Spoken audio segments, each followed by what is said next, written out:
Hi, I am Katy, Harney, and I'm what you call high risk for COVID. And I want to tell you a little bit about what that's like. I am high risk because I have several immune system diseases. I have neurological disorders. I've got asthma. I get immune suppressing infusions in the hospital every 6 to 8 weeks. I get high dose steroids. I go through all of that because I have a lot of health problems, and that puts me in that category of being high risk. And I want to just let you know a little bit about what it's like to be high risk during a pandemic. Worrying about catching infections is not something that is new to me. I've been immune suppressed a long time.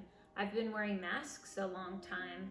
But coronavirus is just so much more aggressive, and that's what makes it so scary for me. Normally if a cold comes through my household, everybody gets it, and it takes about 4 to 5 days for most of our family to get through it. It's just a typical cold. But when I catch it, I will be sick for weeks, and I get really sick. The asthma especially can be very challenging. I have definitely ended up in the hospital. I've had sepsis before. So, even just a regular cold can be really scary to me. So this is like a cold on steroids times a billion. And scary isn't even a strong enough word. I mean, it's terrifying for me right now. When other people don't want to social distance or wear masks, or believe that it's more important to be able to hang out at a bar, to me it makes me feel like those of us who are chronically ill, who are disabled, don't matter, that we're disposable, that people think of us as not having value, and that's definitely not true.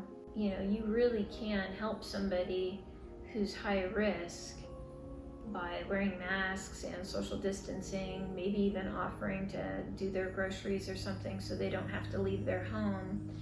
And when these things are not happening, and in fact when you're seeing people come out against them, say, I am not going to stay home, I'm not going to social distance, I'm not going to put a mask on, it really hurts. It makes you feel like, wow, they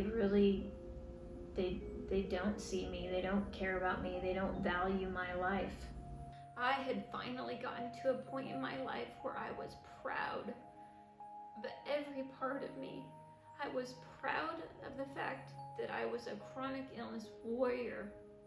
I was proud of the fact that even though I can't always walk, you'll see me doing my best, whether it's limping along or in a wheelchair, that I'm gonna keep going.